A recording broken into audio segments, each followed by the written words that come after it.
وظن دخول الوقت. Wadhannu dukhulil waqti. Ya. والعلم بفرضية الصلاة وكيفيتها. وكيفيتها. وأن لا يعتقد فرضا من فروضها سنة. Sunnatan. Ya. Baik. Baik. Khalas. Ya. Bismillahirrahmanirrahim. Qala al-musannif rahimahullah wa nafa'ana bih wa bi 'ulumihi fid dharain amin radhiyallahu ta'ala anhu. Taqaddam ma'ana ma yata'allaq bi syurutis shalah. Nah, sekarang selanjutnya pembicaraan terakhir bicara tentang masalah menutup aurat dengan batasan-batasannya, laki bagaimana, ya, kalau perempuan bagaimana, ketika mereka bermahram pun bagaimana, itu batasan. Sudah kita bahas. Kemudian selanjutnya dari syarat sholat adalah istiqbal, yaitu menghadap. Nah, menghadap dengan apa? Ya, menghadap dengan muka, dengan tangan. Maka di sini diperincikan. Dilihat dulu, ada kalanya orang tersebut posisi sholatnya berdiri atau duduk. Ya kan? Kan dia bisa berdiri atau duduk. Maka istiqbalnya dengan sodar, dengan dada. Menghadapnya dengan dada. Berdiri dan duduk. Ada kalanya ittija, terlentang. Jadi palanya kiblat gimana jandan? Sana kan? Sana kan? Berarti palanya di sana kanan, kakinya di sana. Ittija. Kayak orang meninggal, disolatin. Palanya di kanan, kiblat, kakinya di kiri. Maka menghadap kiblatnya dengan dada dan pala. Dada dan pala. Ya, tiba-tiba lagi sholat, anaknya langsung ngasih amplop. Pak. Ngangkat ke atas, ngadep kiblat. Berpaling dari batal sholatnya. Lagi sholat, ngadep juga ke atas amplop. Ayo, Bu. Nah, ini batal. Karena dia telah berpaling mukanya ini dari kiblat. Karena dalam masalah terlentang itu, kiblatnya adalah muka dan dada. Yang terakhir, ya, istilqa, nyender, bersandaran gitu. Ini sekarang nih Ustaz nih, duduk. Coba kita katakan depan Ustaz nih, sekarang kiblat. Maka kiblatnya adalah pala, bukan dada. Pala. Ya, sekalipun dadanya ke atas, tapi palanya ngadep ki dan akhmasih, ujung dari jari-jari. Kalau memang bisa, ininya nih, kakinya dilentangkan ke kiblat. Paham, Tom? Nah, ini istiqbal kalau berada kita di depan Ka'bah, itu bil yaqin, harus yakin. Karena mata kita memandang. Ya, mata kita sudah memandang Ka'bah. Tapi kalau jauh nggak terlihat, maka bizon, dengan sangkaan, yaitu dengan jihah, dengan arah. Jadi mandang, menghadap kiblatnya dengan arah saja. Arah. Ya, sekarang kita nih, Ka'bah, kita berada di barat kan? Itu apakah langsung Ainul Ka'bah? Apakah langsung itu titik Ka'bah? Ya, nggak yakin. Mungkin kena, mungkin tidak. Jadi zon. Kalau kita nggak mandang Ka'bah itu sangat kuat aja. Akan kuat bahwa itu emang menghadap dengan arah Ka'bah. Arahnya ya, bukan langsung, nggak harus itu. Maka di sini hebatnya Imam Ghazali itu. Beliau menyatakan arah. Beliau menyatakan arah Ka'bah, bukan Ainul Ka'bah. Kita menghadap arah Ka'bah. Bukan langsung dia itu kita ke Ka'bah. Enggak. Karena nggak yakin. Nggak yakin. Itu ya. Istiqbal kiblat. Nah, dinamakan Ka'bah, kenapa? Li'irtifaiha. Karena posisinya dia tinggi. Karena Ka'bah itu posisinya tinggi. Ada lagi listidarotiha, karena dia itu berputar.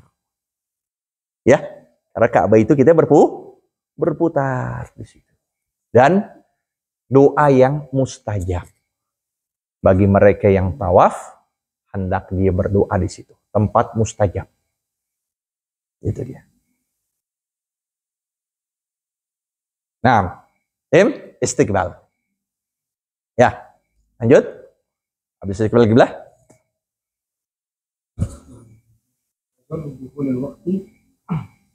Wa dhannu dukhulil waqti. Nah, yaitu sangkaan masuknya waktu. Ini dia juga sama. Sangkaan masuknya waktu. Artinya apa? Kalau kita ijtihad, tidak ada jam. Kita ijtihad dengan lihat arah matahari, ya kan? Dengan mungkin kebiasaan kita dan sebagainya. Taruh nih. Nah, ketika kita ijtihad dengan datangnya masuknya waktu, itu ada kalanya kita dapatkan ijtihad kita benar. Paham nggak? Kita ijtihad pertama nih, ya kan? Ijtihad dengan masuknya waktu. Ada kalanya ijtihad kita betul. Betul. Emang waktu masuk, ya gini. Maka sholat yang kita lakukan tadi sah. Yang kita lakukan sah. Kita ijtihad, ya. Tabayyan, ternyata yang setelah ijtihad kan kita langsung sholat, ya kan? Setelah kita ijtihad langsung sholat. Ternyata yang kita lakukan sholat itu berada di luar waktu. Tuh kan kita nggak tahu ada jam. Tiba-tiba orang datengin. Menyatakan, ente sholat apa? Sholat duhur. Lah, udah jam 4:30. Coba lihat. Ketika matahari nggak ada. Kan nggak ada bedanya. Ketika lagi awan, mendung, nggak ada bedanya kan? Jam 12, jam 1, jam 2, jam 3, jam 4, jam 5. Nggak ada bedanya. Pas kita selepas sholat, orang datang kabarin, menyatakan, itu sholat apa? Sholat duhur. Sholat duhur. Nah, orang jam 5. Nah, maka sholat itu menjadi gobok. Benar juga, boleh. Sholatnya menjadi gobok. Karena udah berada di luar waktu. Nah, ada kalanya kita ijtihad. Setelah ijtihad, kita lakukan sholat. Setelah sholat, orang datang kepada kita. Nanya, sholat apa? Sholat duhur. Lah, baru jam 11. Gak ada bedanya kan? Antara jam 11, jam 12, jam 1, jam 3, jam 2, jam 3. Kalau lagi mendung, ada bedanya gak? Nggak ada bedanya. Nggak ada suara azan. Nggak ada jam. Nah, kita ijtihad. Kayaknya udah waktu. Gini sholat duhur. Pas lagi selesai sholat duhur, orang kabarin. Lihat, nih, jam 11. Maka bagaimana sholat duhur kita? Sholat duhur tersebut menjadi naflan mutlakon. Ya, sholat sunnah. Nanti sholat duhur lagi. Tapi yang selesai waktunya, masuk waktu lain, itu jadi global. Ya. Nah, itu keadaan kita ijtihad masuknya waktu sholat. Nah. Jadi harus apa namanya? Zon, sangkaan juga ini. Menghadap kiblat juga sangka. Masuknya waktu juga sangkaan. Enggak lah batu zon, sangkaan kuat. Nah, tadi sedikit tentang masalah kiblat. Ada yang lupa. Nah, ini kan menghadap kiblat bagi sholat apa? Bagi sholat fardu. Lain hal kalau sholat Sunnah. Ridwan lagi naik motor, bawa barang untuk didagangin. Iya kan? Ada waktu duha, lagi ngiter-ngiter, wah belum sholat duha nih. Ya, udah di motor aja. Nah, itu perjalanan tujuannya sekalipun sedikit, safar qasir, itu nggak apa-apa. Dari sini ke BNR. Ya, dari sini perjalanannya pendek, sekalipun kita naik motor. Dengan catatan sholatnya sholat sunnah. Ingat, waktu itu guru kami, Al-Habib Syaturi itu, pas Al-Fakir masuk ke dalam mobil beliau, ikut bareng. Itu, beliau dari rumahnya, dari tempat rumahnya, Mola Khela itu, ke Ribat, naik mobil. Tetap nggak dibuang waktunya. Lihat tuh, harus ala irtinamil fursah. Betul-betul luar biasa. Memanfaatkan waktu, nggak ada tuh diemnya. Sekalipun di mobil, ya dilakukan untuk ibadah. Sholat duha di mobil, apalagi naik mobil enak. Kalau naik motor Ridwan jangan berani-berani nundukin pala. Oh, udah, ini jalan gunung ini bisa jatuh 2 kali 3 kali. Udah sholat, naik motor, udah takbir, pakai isyarat aja. Allahu Akbar. Pas lagi nunduk, pas lagi ruku, jangan pala begini, nggak bisa balik lagi ntar. Yusruk. Udah. Rukunya isyarat, sami Allahnya isyarat. Dipikirin aja. Salamnya juga begitu. Bukan assalamualaikum. Balik langsung merasa sakit. Itu boleh. Dan yang kedua, boleh sholat fardu berpaling dari kiblat ketika lagi berperang. Syiddatul khauf. Syiddatul khauf. Lagi perang. Nanti kita akan belajar masalah fikih, ada 4 tata cara dalam sholat syiddatul khauf sampai nempel kulit kita dengan orang kafir ketika perang itu. Nah, nggak boleh tinggalkan sholat, bahkan berjamaah ditekankan. Tuh yang Nabi lakukan, ya. Maka tidak ada riwayat Nabi mengerjakan sholat sendirian, sekalipun dalam perperangan. Wow ya. Nah, terus selanjutnya.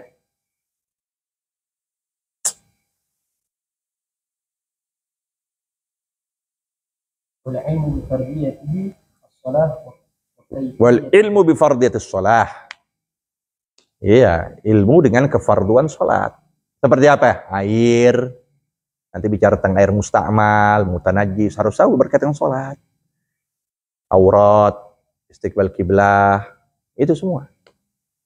Wa kaifiyatiha, tata cara, ada rukun qauli, ada rukun fi'li, Fatihah, wajib tajwid. Disinilah pentingnya belajar tajwid, kalau enggak kita dosa terus. Enggak sah sholat kita tanpa ilmu tajwid. Man lam yujawwidil Qur'ana asimu. Yang enggak belajar tajwid dia berdosa lantaran Fatihah, sedangkan Fatihah rukun sholat.